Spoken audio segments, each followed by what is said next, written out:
Yeah, we met. Institute. Yeah, that was 5 years ago. Yeah. What do I do?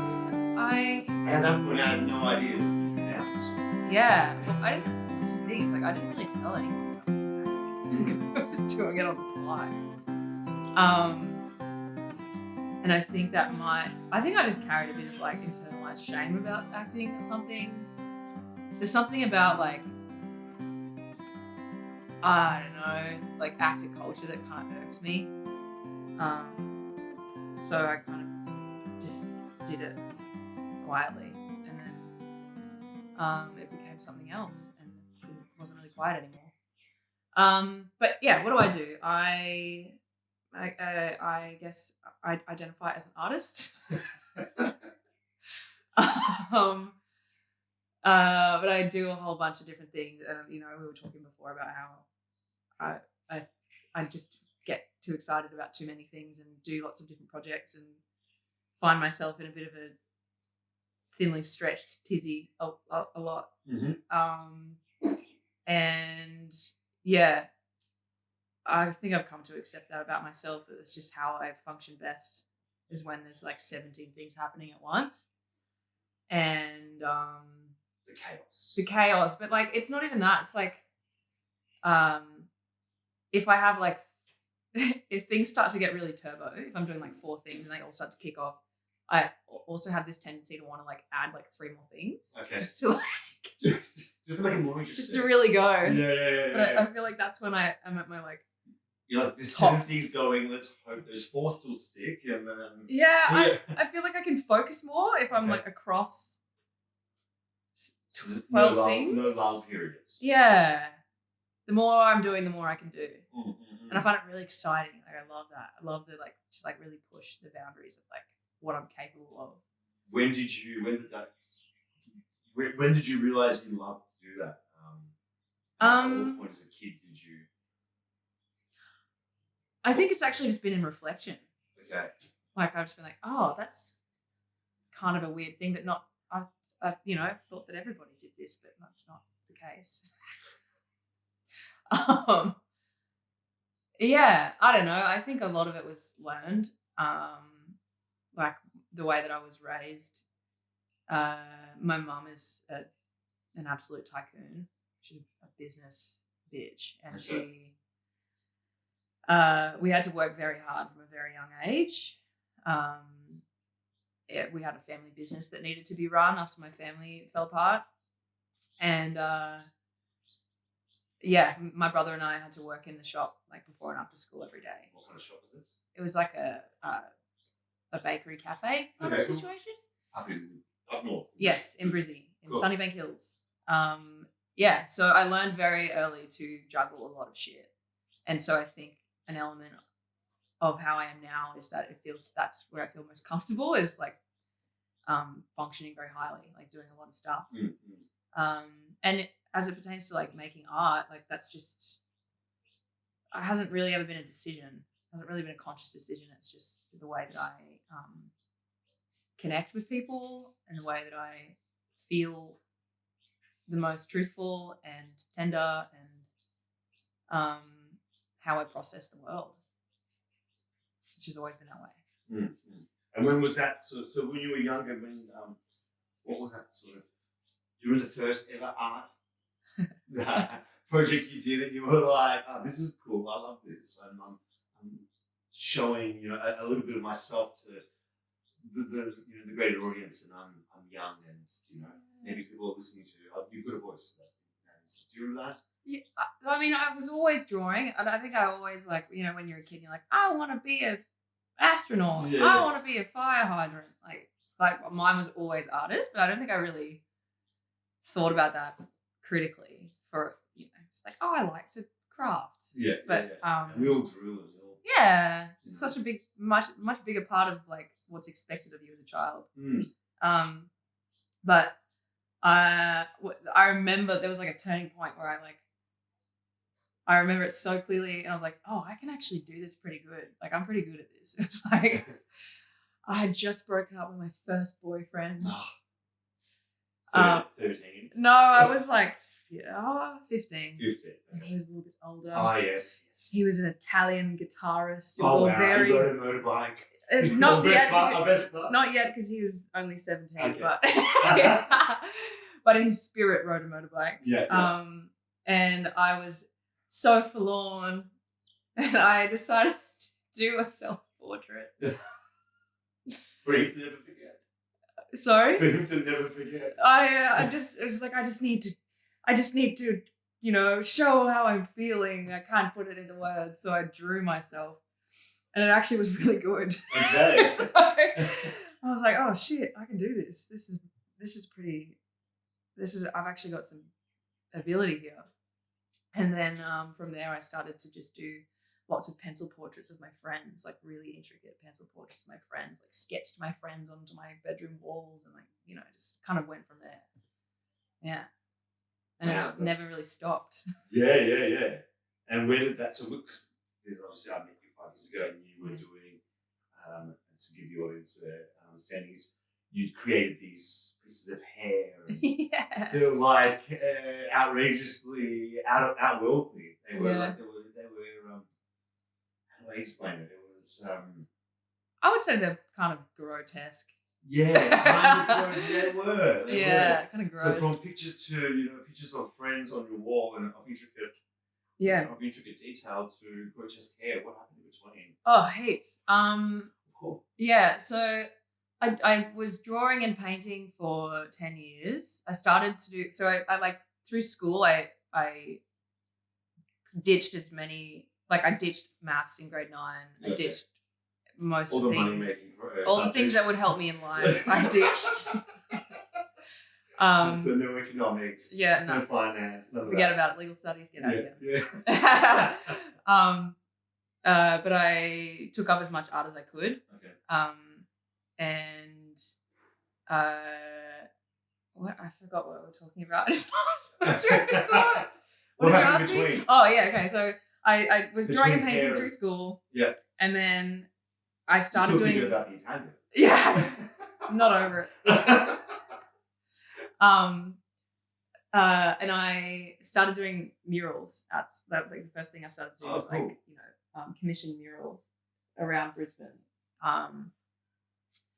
And then kept doing that. Started to try and build a career doing that. Did like weird little commission jobs and live art parties, and helped brands do branding things and sold paintings and just that kind of game. Until I was like 21 or 22, I think. After exposure. Yeah. We all went down that road, didn't we? And then I had a really lucky break in my early 20s. This is after I'd started to do a bit of acting. I got myself an acting agent, and I booked a really big Telstra campaign. Okay. Where they were looking for someone to play an artist in just like a regular ad, just one-off like a TV spot. And I went in after painting a mural. I was like, it's me. This is my life. This is actually who I am. And I contacted my agent and was like, can you send them material of my actual work and me painting so that they can see, just beef this application up a little bit. Because I really wanted that. Because she's a real painter. Yeah, I was like, she's a real artist. And at the time I was dead broke, and I was like, oh, that 5K would be very helpful. Yeah. You already allocated it? Yeah, I was like, oh, shit. And so they saw that and were like, oh, wow, maybe we could do something else with this. And it ended up snowballing into this 2-year-long gig of me doing live art in the stores, loads of different video spots, voiceover, just the whole plethora of things. And it just put me in a different, it greased the wheel so much financially. Comfortable. Oh, that's the thing. I think that's one of the biggest things, is that you're forever eating yourself inside because you're working out where the fucking next paycheck. Totally. And you can't be, I come to realize that I can't personally be effectively creative if I don't feel safe. Mm-hmm. And so that changed everything for me. And I was able to be like, oh, hang on a second, what do I actually want to make? Because I don't know if this what I'm doing is actually what I want to do. I'm just doing this to try and pay the bills in a way that feels slightly good to me. But now I have the space to sit back and not have to try and make money for a second. And so I was able to get like a big studio space with a whole lot of other artists, which was really cool, and experiment. And I just like got rid of the paints and started fucking around with like different mediums, just whatever. Like I was collaging and pouring resin all over myself, like just going a bit wild. And from there, I've got very much more in touch with the part of myself that loves like installation work and sculpture. And yeah, that's how we found our way to the grotesque, hairy sculptures. And in that space of being in a creative space, and you were, I guess, exploring different mediums. What was that? What was that like? I guess I've been in a space where I've been in share spaces, and it's like so many different walks of life. And like what resonated with you? What kind of other people's what did they bring to the table during that period? Was like, and what made you grow through that that period? Because obviously you're still young, you're still trying to find your feet, still trying to find your own voice. I think. Yeah. I guess all different walks of life, different ages. It was. Yeah, it was really reassuring. It was really affirming to just kind of. And I hadn't had that before. I hadn't worked in a space. I hadn't had like an arts community per se. And setting up like me and a couple of other artists set up a new space in Marrickville. And like knocked walls out, painted the floor, like made it all like this beautiful communal art space.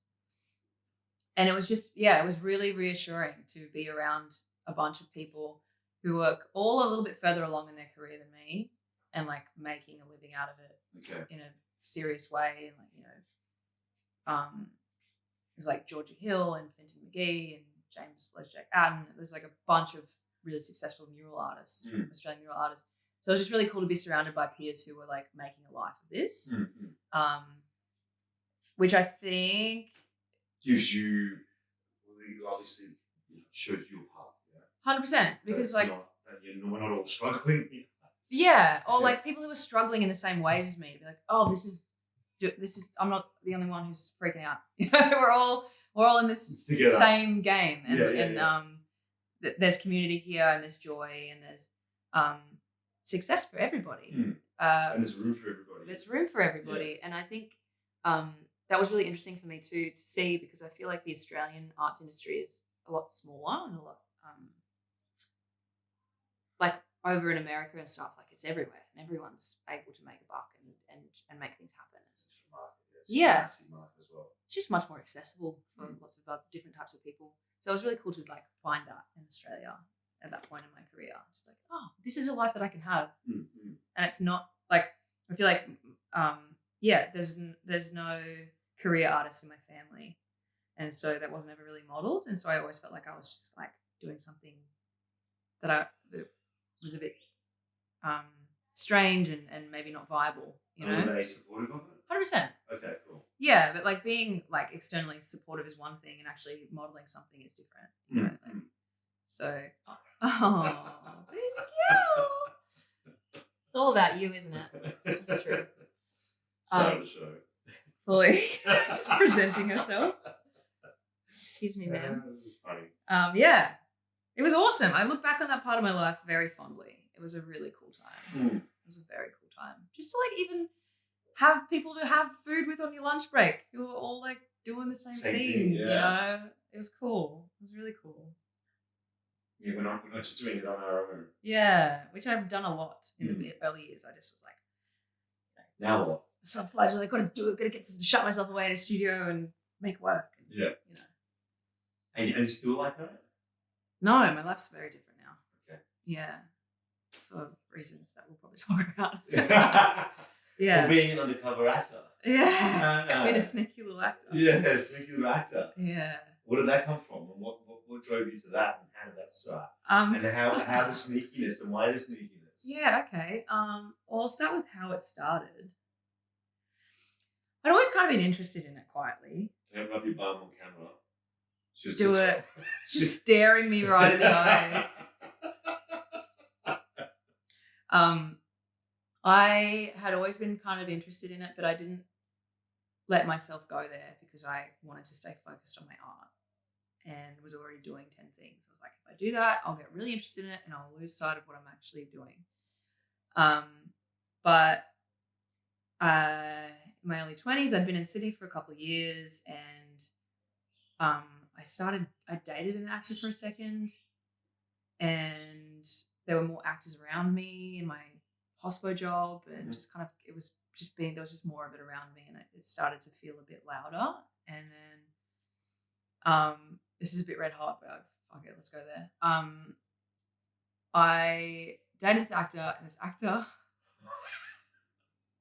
I got steamrolled. I got really, it was just a bad time. And what drove me was actually a bit of spite to want to be better.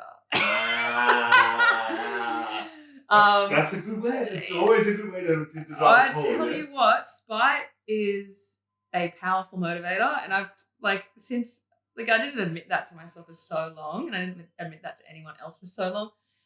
But I'm like, if I talk to a creative and they're like, I don't know, we're just chatting about stuff, or for some reason they are, we're just, I don't know, comparing stories. Where I'm like, if you can find someone to spite with your success, that will get you. Do it. Find someone to fuck over with your success. It'll be more powerful than anything else. To us, to yourself, yeah. Yeah. So, yeah, that was kind of the. And I wouldn't give a shit about that anymore. It was, that was a driving force there. That was the flint. That was that moment. That was the flint. And I think I also learned that from my mom because she, off the back of my dad leaving, she was like, you know what? I could sell this business that you started with me. Fuck the bastard. You know what? I'm going to make it fucking empire. And she did. And she did. Did she? Yes. Go mom. She fully did, and she's killing it. She's killing it now. Still killing it? Yeah, absolutely. Yeah, right. She's smashing it. Good on her. So I think that I kind of learned that. That was probably thanks to mom. Thank you, mom. Yeah, and a year later, I couldn't give two shits about him or whatever happened, but that it was the thing that that kicked me off. And drove. Yeah. Drove. So how did that the start of that? How did that happen? So you felt that, and then what, you went and did acting classes? Did you just go into it with an agent, or what did you? Let me cast my mind back so long ago now. Short films, theatre.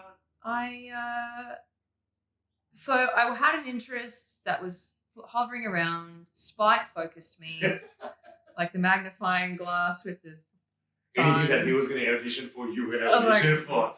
I'm gonna get up on. So I just what did I do? My God, I have to really think back. I think I paid someone to shoot a show reel for me. It was terrible. I was terrible. Then I just researched into different agencies in Sydney. Did a huge email blast to the ones that I liked with my background, my show reel, whatever.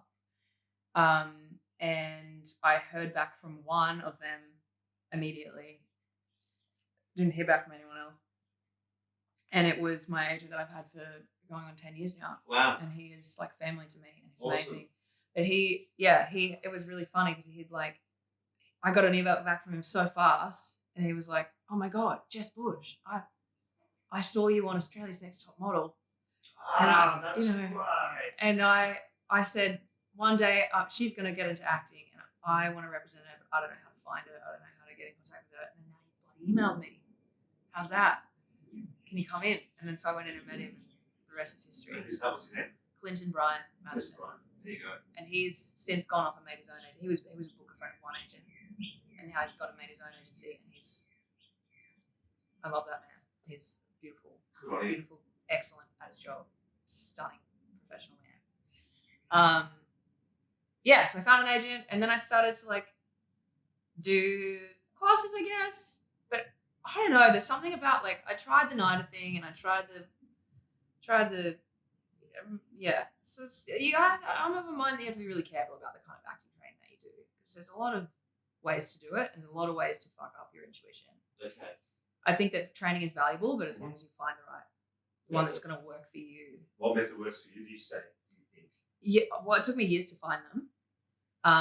And like I did like NIDA classes, and then had to like figure out ways to shake it off because it didn't really work for me. What was their method? Oh, they teach everything. The one that I did was like a month course that was like a week of each big acting method. Okay. Like the Meisner and method and whatever. And it was just too much intellectual information for me. It was too much. Not enough practical. Yeah, just it wasn't clarifying. Yeah. Okay. It was like busy. But maybe 4 years ago, I found the method that I love, and it's the Perderkamp emotional method. It's like a German theatre school, but they're based in Melbourne as well. Okay. And I have been training regularly with them for 3.5 years now, and I will continue to train with them forever because the way they approach things is deeply physical, and it is approached kind of like a physical practice. So like you treat it more like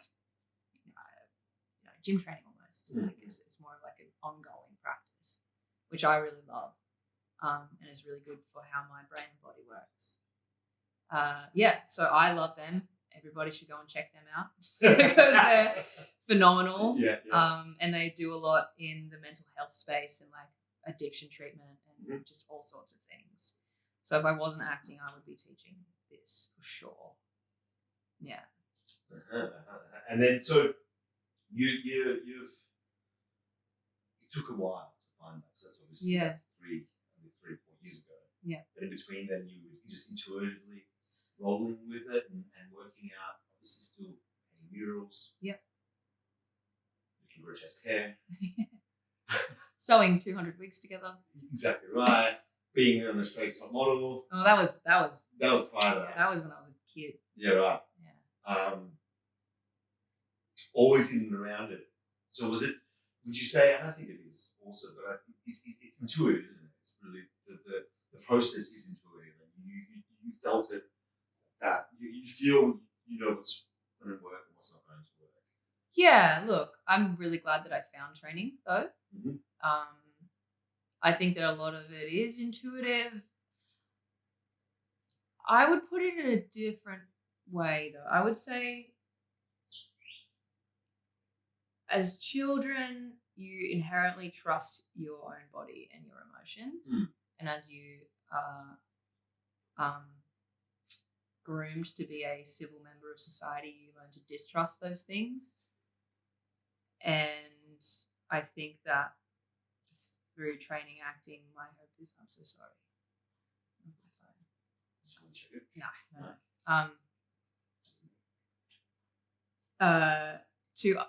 To learn how to trust those things again. So it's still like, it's not just like blind intuition. It's just like listening to your system and trusting it. Yeah. What was the start of your question? So I think do you want to put on silent? Yeah, sorry about that. I'm gonna get text. Very unexpected. Someone from Marketplace. Of course. Wanting to buy a rug. Strawberries or raspberries? Raspberries. They don't get stuck, the seeds don't get stuck in your teeth? My teeth are so big and really tightly packed. There's no problems there. And raspberries are cool because they kind of feel like, I feel like they feel like lip skin. Oh yeah. You know, they've got that like fleshy. And they've got the little hairy parts on them as well. Yeah. I like going like this. They're grotesque. They are a little bit grotesque. Huh? Yeah, a bit fleshy. Favorite actor of all time? Oh God. I love Florence Pugh. Oh yeah, I love her. Midsummer was pretty. Oh, she's phenomenal, and I also just love how she carries herself in the media. Mhm. She's very authentic, Mhm. and unapologetic. I find, and I really love that about her. You know? No, No. I don't know if I would probably. I'm not. I think I would be starstruck. She's just cool, She's and so obviously cool. very smart. Yes. You know, like she's switched on and she's paying attention. Yes. And so I think that I would be like, Like when Jennifer Lawrence met Jack Nicholson. oh my God. You seen that? No. Oh, that's brilliant. I think you got an accolade for something at an awards ceremony. Yeah. She turned around. She said, "Oh yeah," and then she turned back. I think anyone would be too. Yeah. But I think, I think you kind of explained your process to some degree, and obviously to where you've come to now. We discussed it prior, and if anyone's watching, don't know where you're at now. How did that happen? Because I remember when we caught up, Star Trek had happened. Yeah. So how did Star Trek happen? How did that happen? And what happened prior to that? Yeah. To you getting to that, I guess. So more importantly, so let's start. So there's that intuition, and there's that finding Clint. And what did Clint do and help to move your career towards the Star Trek? Beginnings, you know? Oh God, it was so like it wasn't like a neat, delicious, inspiring story. There's a lot of uncertainty and questioning whether I was doing the right thing, and like it wasn't easy. It was like it's hard. It's ups, downs. It was never linear, I imagine. Sorry? It was never linear. Nothing's no way. And I tried to do. I've started like 5 uni degrees, trying to find a way to not do this. Yeah. It's so difficult at times and isolating, and like just doesn't make a lot of sense a lot of the time. But Clint's always been very supportive of whatever I've wanted to do and whatever I've needed, which I think is quite rare with agents. A lot of people feel like this has just turned into a Clint and Brian gas up. That's cool. But yeah, he's like whatever I've needed. So there was like there was like 5 years or something where like I was pretty much always at always doing art and making a living out of that one way or another. And I would be auditioning for things, and I'd like booked a couple of little things in Australia, just like guest roles, 4-episode things. Took a lot of years for that to even start happening though. Australia's hard.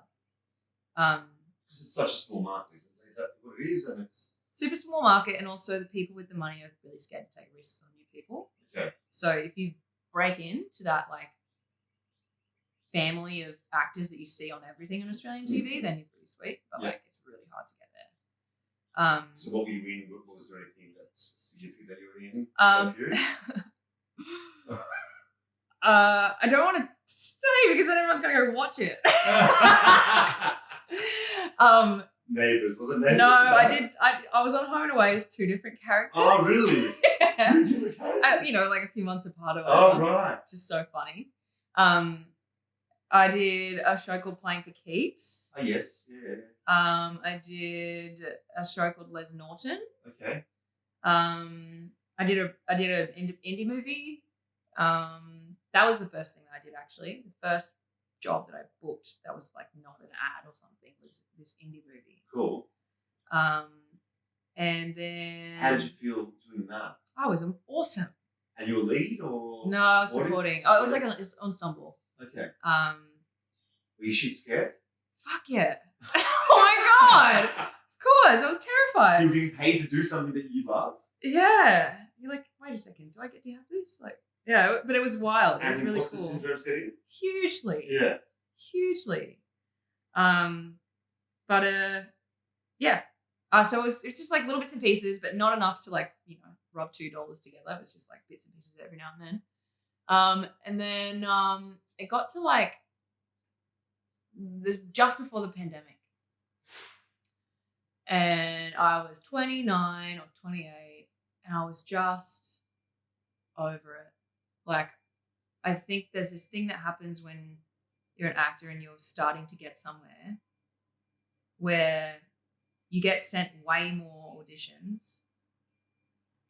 A lot of them are pretty rubbish material from America because lots of bad stuff that gets made. Yeah. And you're asked to be, you're basically doing a full-time job where you're auditioning and working on scripts and shooting them and outlaying money for that, and you never hear anything back. And it ramps up and up and up, and you start to get closer to things, but then you lose them, and it gets really difficult, to stay the course. And that self-encouragement all the time, I guess. Yeah. It just is really draining, and I mean that's a champagne problem, and I know I should shut the fuck up, but it's draining. It's really emotionally draining, and I just got to a point where I was like, I'm 28, and like, what am I doing? What am I doing? Like, I have this I other still thing. do that. Yeah, fully. I think I've come to terms with the fact that I'm always going to feel like that, no matter what's happening in my life. But like, I got to a point where I was like, this is not the life that I want.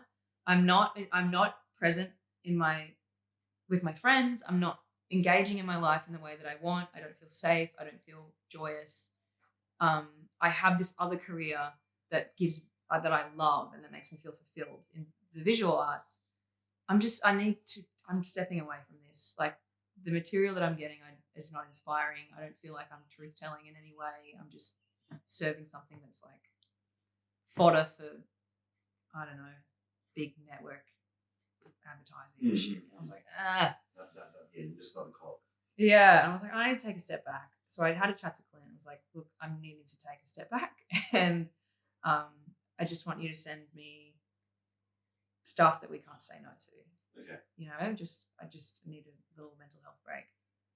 And so I stepped back and I decided I would focus on my art for a year. And I built a huge, like the biggest installation that I've ever made. And the thing that I'm most proud of is my visual art. And I got a space at a community arts centre called Create or Die that's now, I think, shut down, but it was awesome. It was such a beautiful year.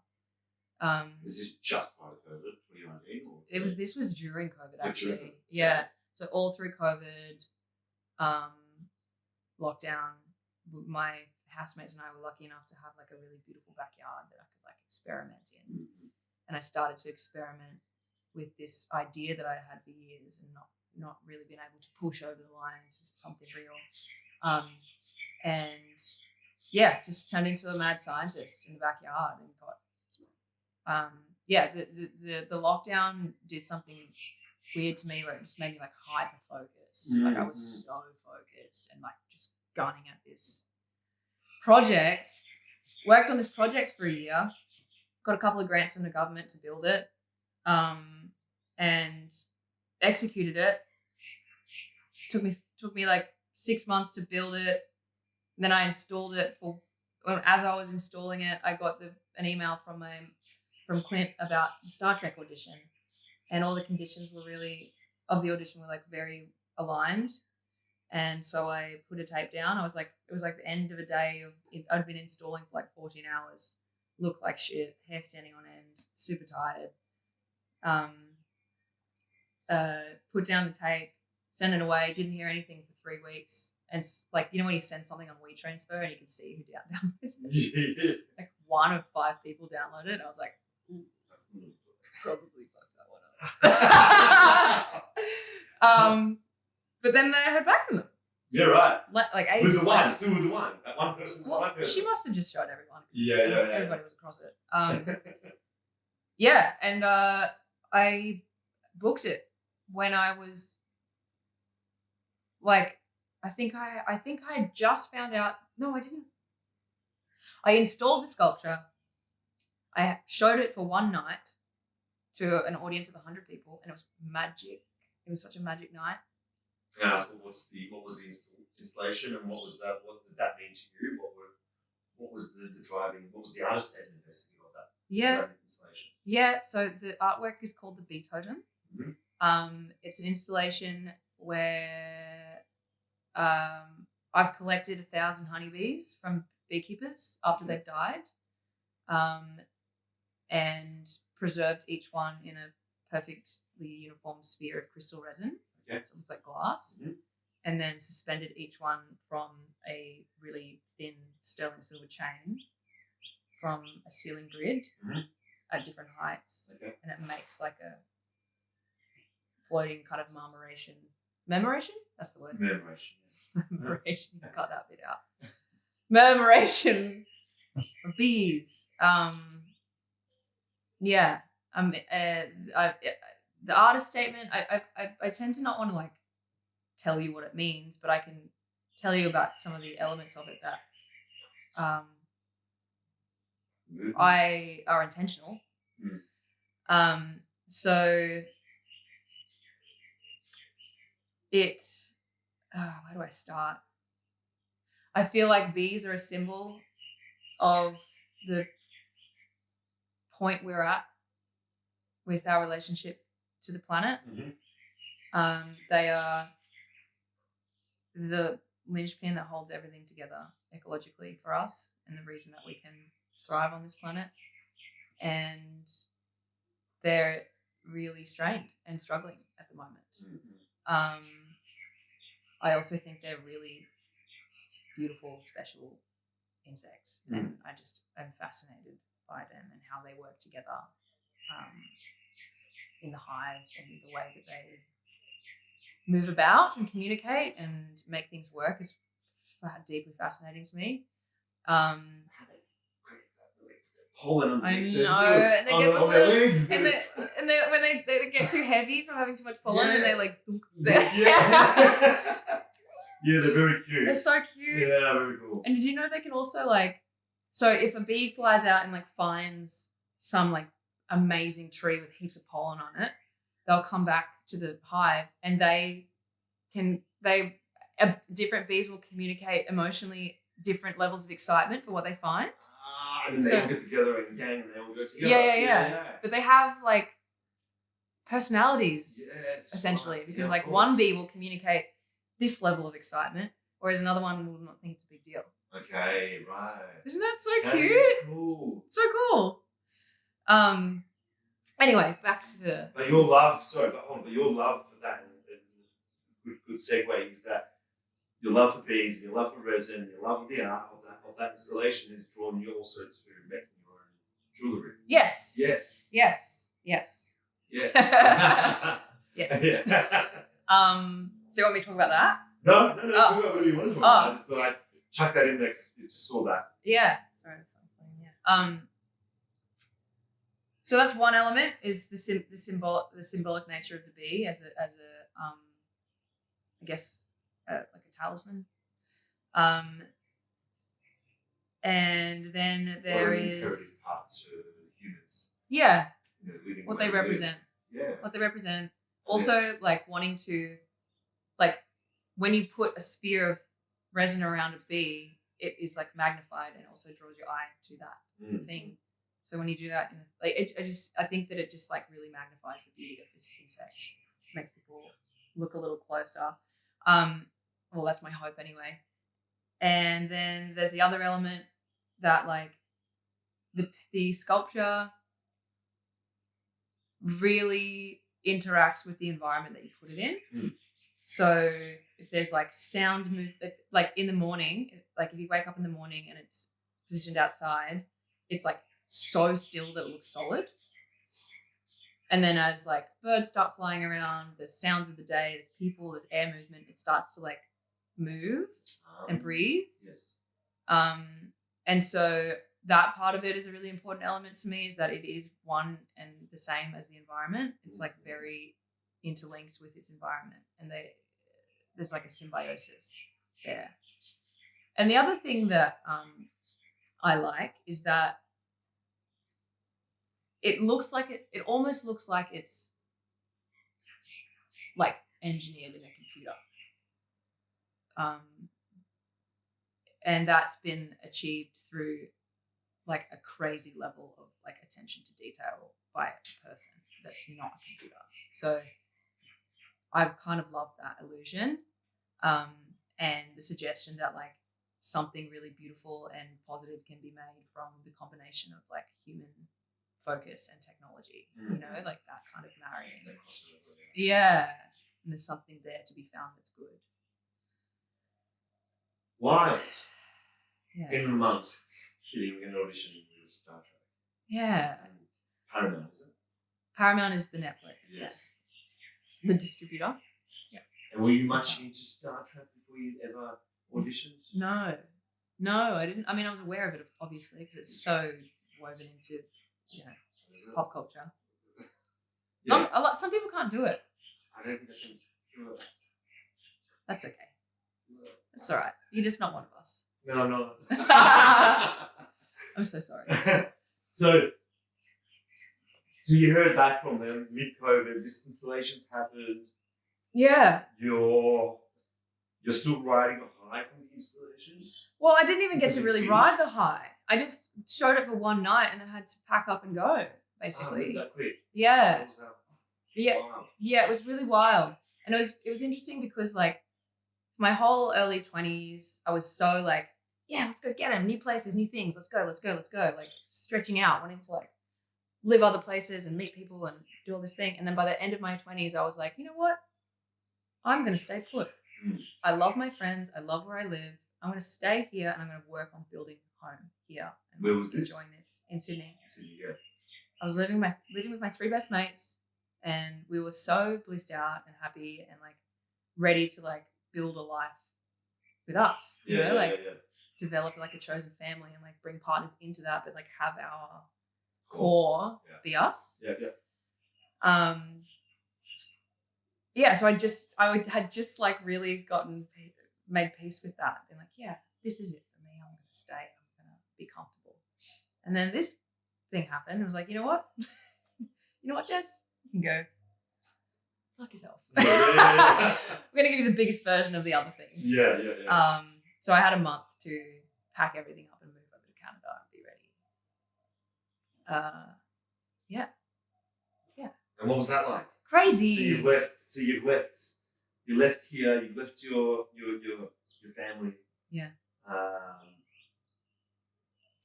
And everything you've kind of worked for the last sort of 10 years. Yeah. It's coming out and you're stepping out into a step that you've probably never seen before, or you've never comprehended what it looks like. And how did that look like? Oh my God. What is it? What's it like on a? What's it like? Yeah. What's it like? So insane. Are there people running around with coffees and clipboards and? Yep. Yeah. First of all, I'll tell you what it was like to like move there, like to do that. It just was like, to be honest, it was really exciting, and just like my life changed in a moment, completely. And that was very exciting. And but what's part of it? What was the one thing that happened that you knew life will never be the same from now on in? What was that one thing? Because there must have been one moment where you've gone, what? That honestly keeps happening still. It's been 2 years. Okay. You know what was actually, all of this crazy shit's happened, and I've been feeling like this constantly. But recently there was one moment I was like, this is the thing. This is the weird thing. They made an action figure of me. Have you got it? I'm trying to get my hands on it. But you know what? I'll go back a bit further. There was all of these, like I could list thousands of moments, but there was one moment that just like shook me to my core. And it was the first, so with Star Trek, there's this whole other side thing that you do where you go to conventions, and they're all around the world, and it's like a day or two where they book out a convention center and all the fans can come and meet you and get things signed and have a chat, and you speak on panels and they ask questions. And the first convention that I did, it was so beautiful. Like up until that point, what I'd been doing had been like a project, like a creative project, a collaborative creative project with a bunch of artists and this abstract kind of creative ideas. And the first convention I did was in Vegas, and it was Star Trek specific, and I was just in tears the whole day. I couldn't take it. Just meeting all of these people who, like, this show means so much to them, and they are so tender and driven by love in such a beautiful way. And we just, as these new actors in this new Star Trek show, just become a conduit for them to connect to this thing. And just the level of appreciation I felt from these people, and the level of wanting to share their excitement, and yeah, just this like outpouring of tenderness and of like earnest human connection just flattened me. I was like, this is really special. Like, in that moment, I really understood what we were doing. Like, oh, this makes sense. It all makes sense now. Like, I feel so lucky to be a part of this legacy. Star Trek is so special in the values that it upholds and the way that it's always pushed the envelope in regards to like societal issues. Political discussions and inclusion. Just up on a starship. Okay. just up in space. Just up in space. Yeah. Which is probably not going to be any different when we actually finally get up there. Yeah. Let's hope that we have a Star Trek future. Let's hope. It's just this thing that just keeps giving in ways that I could never expect. One being now that I'm getting involved in real life space industry, so that's kind of insane and not unexpected. But I would say the first convention that I ever went to it really floored me. Like I was so touched, just like fully disarmed. Yeah. And that's when the game changed. That's when you realised that internally. Yeah. Internally. And the figurine was external. Yeah, the figurine was just like. Yeah. Okay. What? Fully. Look, Mum. Yeah. Like if I'm not here we go. Totally. So wild. And how long has it been now? We've done 2 seasons. Cool. And that's is that a proper reboot from the very get-go, from the connecting from the last? So what's the timeline of Star Trek? Yeah. So the way that Star Trek has worked in the past is that there's the original series in the 50s, 60s. Yep.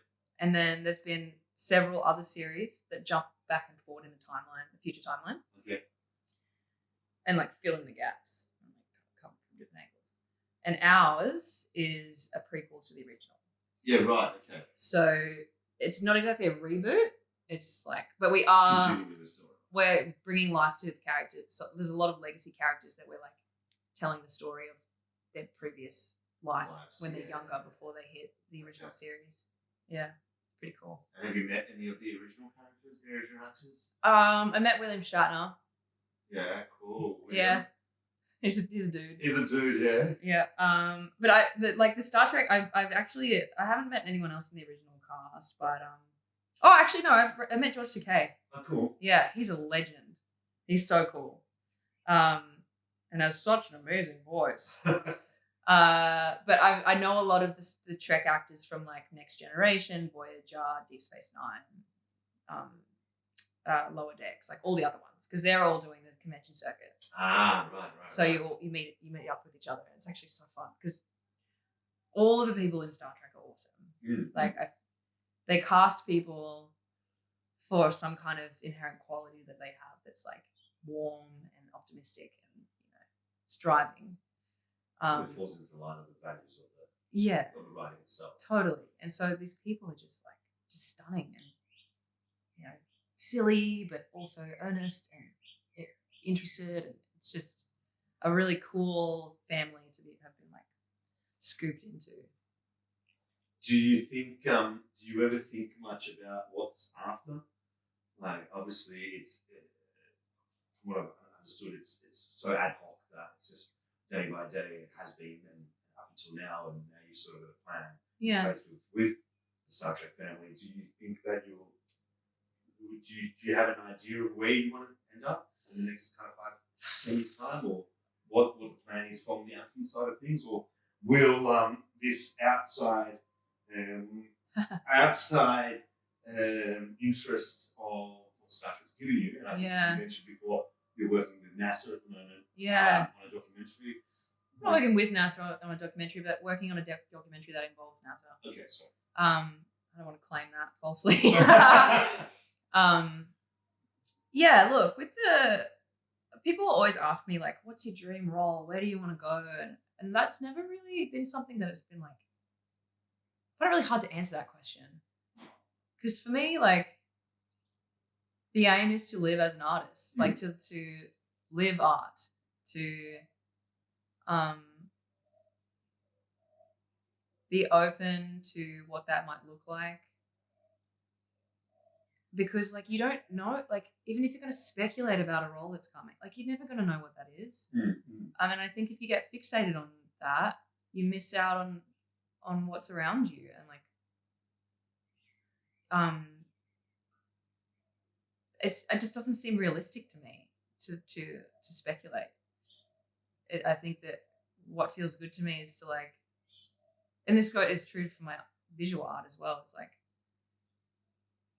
seeing artistry and being an artist as a way of moving through the world and a way of processing things, and like that bringing me closer to other people, to more truthful moments. And I keep saying it, but like I think my aim in life is to become more and more tender. Just always tenderness, always more tenderness. Like access that as much as you can, stay as close to that as possible. So just living as an artist, connecting to other people through art, inspiring art in other people, and being excited about the unexpected ways in which that could show up. It's kind of my approach and how I hope to do that. But yeah, I have recently discovered a burning passion for this other thing and I guess it all ties together. But like through Star Trek, I was able to connect with NASA, and they invited me to go and watch a rocket launch, and I was like, absolutely. That's going to be something that's going to blow my mind apart permanently. Like I have to see that happen. So they invited me to a launch and also asked me to speak on a panel. And the panel topic was how Star Trek and NASA have been so interlinked kind of throughout both of their trajectories, and the influence of like sci-fi fiction, like science fiction, and space in the real world, like space development in the space industry in the real world, how they've been completely entwined, how they influence each other. Wow. And I was with the chief technologist of NASA, Mike Gold, who is a friend of mine, and he is the guy who basically, he works for Redwire, which is a company that manufactures all the tech for the International Space Station. And he also is the shepherd of the Artemis Accords, which is like a code of conduct for moonfaring. Okay. So he made that all happen. Morgan Gendel, who wrote like one of the most famous episodes of Star Trek of all time, and me. So I was like, okay, so what are they wanting from me that's different? You know, like what am I bringing to this panel? And it like started this line of inquiry for me that I had never thought about. And they had a question for me that didn't end up actually, we didn't have time for it on the panel, but just them writing it to me for preparation really sparked this new train of thought. They asked me what space exploration meant to me as an artist, and I took that question to like mean like as a visual artist, or an artist as a whole, not just as an actor, not just as a Star Trek character, like as a visual artist. And it was really interesting for me to investigate that because I've never thought about it before. And I started to read this book about this thing called the overview effect, which this ex-astronaut had written about what happens to someone's worldview when they're able to view the Earth from the outside. And it's a phenomenon that's present almost among like every single person who's experienced it, and it's just a complete shift in worldview. Like in a moment, everything changes for them, and it inspires like a greater tenderness for humanity, like an appreciation, just like an immediate, solid, physical, unshakable understanding that everything is connected, and like that's not in like this mystical way. It's like it is. I can see it, and the divisions that we have in the world aren't real. We invent them, and also just like a enhanced responsibility for looking after the planet, an understanding of how miraculous the Earth is and how beautiful it is and how rare it is, and they're changed forever. But they've said it's really hard to communicate that when they get back. It's like a drop in the ocean that just dissipates. Who was that? Whose book was that? Astronauts. Oh, astronauts. Yeah, so the author of this book is an astronaut. Okay. But he's also spoken to many other astronauts. Yeah, okay. About sharing that same feeling. But they say that it's really hard to share that when they get back. First of all, it's hard to verbalize. Second of all, it just is, like I said, it just dissipates very quickly because there's so much other noise going on. Yeah. And that's one view, you know? So to me, I was like, that is the thing that artists should be trying to spread. Like that is what this is. Like that is what the value of space travel at this point, for me, is to like spread that understanding, that reality somehow. And that's the role of the artist to do that. It's like an opportunity to like level up the greater human consciousness. And it's a shame that like, you know, many First Nations cultures have understood this forever. But, you know, colonizing countries, colonizing societies don't, and maybe this will help to bring like the greater human consciousness in line with that of what First Nations people have understood kind of forever. You know, like it'll, yeah. You know, it's a shame that we have to go outside of the planet to do that, but like it's an opportunity. I think space travel is happening whether we like it or not, and it's like there's things to be harnessed from it, and I really hope that we can. Anyway, I just got a little bit lost. But what were we saying? Why did I tell you that? Oh yeah, so going to NASA and being asked that question got me interested in how space exploration impacts the cultural story on Earth, how we all feel about life on Earth. And yeah, I'm kind of going down a path of like sitting in this zone of like art, space, human consciousness, like science. That like what is the role of the arts in the giant social movement that's happening towards colonizing space? Yeah. And how important that is. I think it's extremely important. I think that the arts are an extremely important part of this.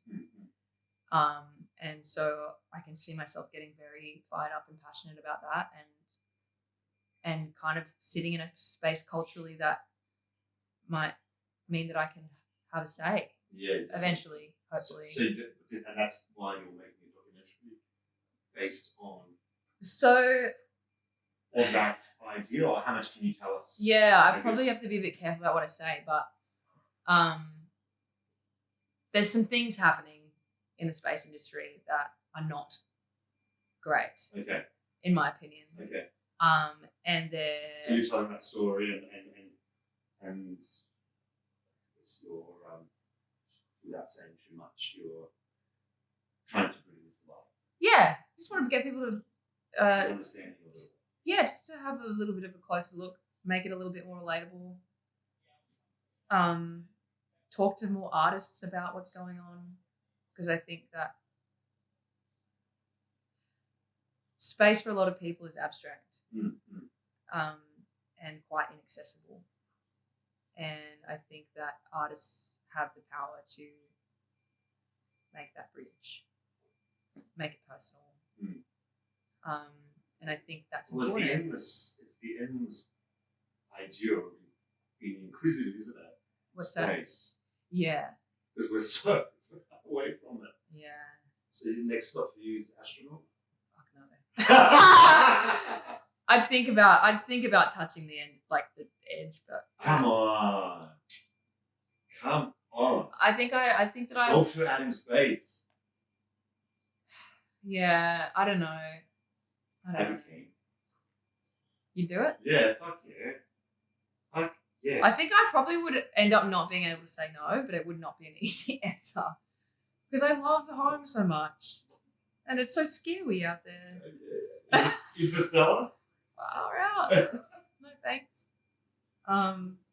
Yeah, I think that even by you telling me about this asteroids, to come back with that. Yeah. You know, that feeling.